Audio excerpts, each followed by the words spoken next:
संख्या पद्धति। कल हम संख्या पद्धति से संबंधित परिभाषा बताए थे और संख्या के बारे में बताए थे, और आज जो है हम विभाज्यता के नियम, कौन संख्या किससे विभाजित होगा उसको हम बताएंगे। तो सबसे पहले है विभक्ति के नियम यानी विभाज्यता के नियम। पहला है दो से विभाजित होने वाली या दो से विभक्त होने के क्या नियम है। तो इसका नियम है कि यदि किसी संख्या के इकाई अंक 0 माने 0, 2, 4, 6, 8 रहे, इकाई अंक 8 रहे, तो ये सभी संख्याएं जो है 2 से पूरी विभाजित हो जाएगी, यानी 2 से पूर्णतया विभक्त होगी। जैसे में दिया गया है, देखिए 9, 7, 5, 3, 2 है। उदाहरण नंबर 1 में 9, 7, 5, 3, 2 है। तो क्या लिखा गया है कि इकाई का अंक 0, इकाई का अंक जो है 0 रहे, 2 रहे, 4 रहे, 6 रहे, 8 रहे। यानी ये जो अंक है, कोई भी संख्या अगर जितना बड़ा से बड़ा संख्या हो और उसमें कहे कि 2 से विभक्त है कि नहीं, तो उसका सबसे पहले हम ध्यान देंगे इकाई अंक को ध्यान देंगे। इकाई अंक में देखेंगे कि देखिए ये 5 अंकों की संख्या है, 1, 2, 3, 4, 5। तो इकाई, दहाई, सैकड़ा, हजार, 10,000 यानी 97,523 32। तो इसमें इकाई का अंक क्या है? 2 है। 2 है तो ये जो है 2 से पूरी कट रही है। क्लियर हो गया कि संख्या पूरा 2 से पूर्णतः विभक्त होगी। अब उसके बाद इसमें आइए 18,0034, यानी इसका इकाई अंक क्या है? 4 है, और ये 2 है तो 2 से पूरा 4 कट जाता है। उसके बाद तीसरा नंबर 3, 5, 7, 9, 1, 0, 8, यानी इसका इकाई अंक क्या है? 8 है, तो 2 से पूर्णतः विभक्त होगी 8। इसलिए 2 से विभक्त होने के लिए संख्या के इकाई अंक 0, 2, 4, 6 और 8 अगर रहे तो ये संख्याएं कितना हो, बड़ी से बड़ी संख्या क्यों न हो, वो 2 से पूर्णतः विभक्त होगी। तीसरा है 3 से विभक्त। दूसरा उदाहरण जो है 3 से विभक्त होने के क्या नियम है। तो लिखा गया कि यदि दी गई संख्या के सभी अंकों का योग, यानी जो संख्या दिया हुआ रहेगा, योग 3 से पूर्णतः विभक्त हो, तो वह संख्या 3 से पूर्णतः विभक्त होगी। अर्थात कोई भी अगर संख्या दिया हुआ रहे और उसमें कहे कि 3 से विभक्त है कि नहीं, तो उसका पहचान क्या है। जैसे में एक संख्या यहाँ दिया हुआ है 75,684, ये संख्या 3 से विभक्त है कि नहीं है, तो परिभाषा के अनुकूल जो है सबसे पहले इसके अंकों को हम क्या कर देंगे? जोड़ देंगे। तो जोड़ दीजिए इसको। जोड़ दिया गया है 7 जोड़ 5 जोड़ 6 जोड़ 8 जोड़ 4, 7, 5, 12, 6, 18, 4, 18, 8, 26, 4, 30। 30 जो है 30, तो क्या ये 30 जो है 3 से पूरी विभक्त है कि नहीं है? पूरा भागा लग जाता है ना, यानी पूरा कट जाता है। इसलिए ये भी संख्याएं जो हैं पूर्णतः 3 से विभक्त हैं। और दूसरा उदाहरण बताते हैं, जैसे इसी में ले लेते हैं, इसको ले लेते हैं, ये संख्या को ले लेते हैं, ये संख्या को ले लेते हैं 9, 7, 5, 3, 2। अब देखिए इसको कीजिए 9 जोड़ 7 जोड़ 5 जोड़ 3 जोड़ 2, चेक हो जाएगा कि विभक्त है कि नहीं है। 9, 7, 16, 16, 5, 21, 21, 3, 24, 24, 2, 26, 26 आ गया। अब ये देखिए कि 26 जो है ये 3 से पूरी विभाजित नहीं है, इसलिए ये संख्या जो है 3 से पूरा विभाजित नहीं है। अब है 4 से विभक्त के नियम। 4 से कौन कौन सी संख्याएं कैसे कटेगी, उसका क्या ट्रिक है, क्या तकनीकी है, उस पर ध्यान दीजिए। लिखा गया कोई दी गई संख्या 4 से विभक्त तभी होगी जब उसके दहाई और इकाई अंक से बनी संख्या 4 से विभक्त होगी। अब देखिए यहाँ दिया गया है एक संख्या है आपका 9, 7, 8, 1, 2। तो दहाई और इकाई अंक, इसका दहाई अंक कितना है? इसका दहाई अंक कितना है? 3 है, और इकाई अंक कितना है? 2 हो।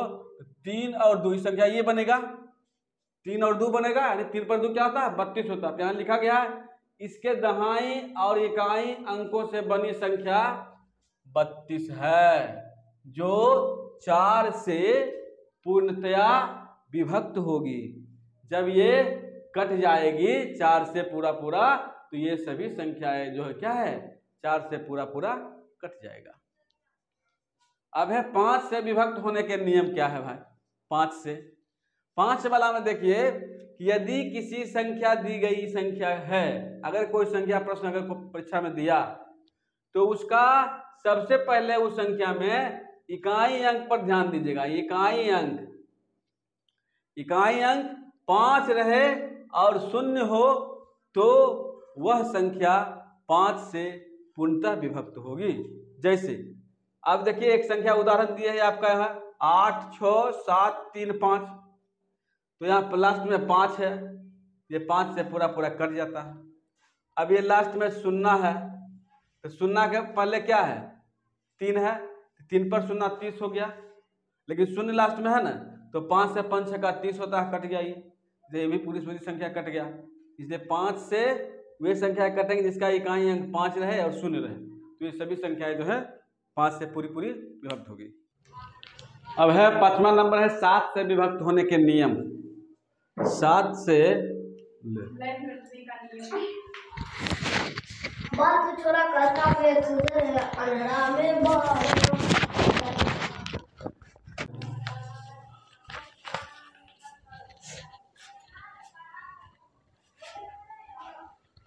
अब है 7 से विभक्त होने के नियम। 7 से विभक्त कौन कौन संख्या होगी, उसका क्या नियम है वो देख लिया जाए। यदि संख्या का इकाई अंक छोड़कर शेष सभी बची संख्या में से इकाई अंक का दुगना घटा दिया जाए, शेष बची संख्या 7 से विभक्त होगी। अर्थात माने जो संख्या है उस संख्या का इकाई का दुगना, इकाई इसमें है कितना और इसमें इकाई है कितना, तो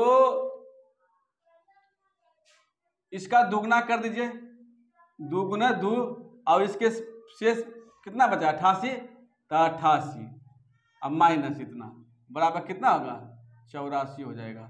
और 84 को 7 से पूरा भाग दीजिए, 12 मरतबे कट गया, ये पूरा 12 मरतबे कट गया, तो ये पूर्णतः संख्या जो क्या है विभक्त है। और उसी तरह से ये है, ये हो जाएगा 66 माइनस 3 गुना 2, 66 माइनस 6 बराबर 60, 66 3 गुना 2 7 से विभक्त, 3 गुना 3, 3 को 3 से,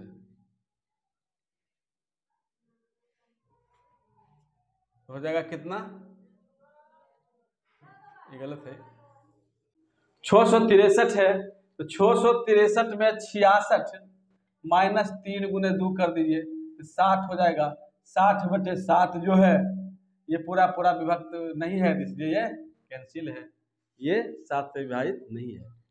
दोनों उदाहरण दिए, 7 से विभाजित और 7 से नहीं विभाजित। अगर मान लिया जाए इसमें है कि इकाई का अंक जो है उसका दुगना में शेष सैकड़ा और दहाई के अंक को घटा दिया जाएगा, तो उसका जो है जो अंतर जो होगा, अंतर जो है 7 से विभक्त है कि नहीं। अगर अंतर 7 से विभक्त कट जाता है पूरा, तो ये संख्या पूरा 7 से विभक्त होगी। और ये अंतर 7 से पूरा विभक्त नहीं हुई, तो ये संख्या जो है 7 से विभक्त नहीं है। अब आइए 8 से विभक्त के होने के नियम। कोई दी गई संख्या 8 से विभक्त तभी होगी जब उसके सैकड़ा दहाई तथा इकाई अंकों से बनी संख्या 8 से पूर्णतः विभाजित होगी। माने सैकड़ा दहाई और इकाई, इसका सैकड़ा दहाई और इकाई कितना 416 है। इकाई दहाई सैकड़ा, ये जो तीनों संख्या जो है इसको जोड़ जैसे है उसको अलग कर दीजिए, इसको हम अलग कर दिए, 416 हो गया। 416 को 8 से भाग दीजिए, भागे 8 बराबर 416, 8 × 5 = 40, 8 दूनी 16, 52 मरतबे कैंसिल हो गया। इसलिए ये संख्या जो है पूर्णतः 8 से विभक्त है। 9 से विभक्त के नियम, 9 से विभक्त के नियम है कि अगर कोई संख्या दी गई है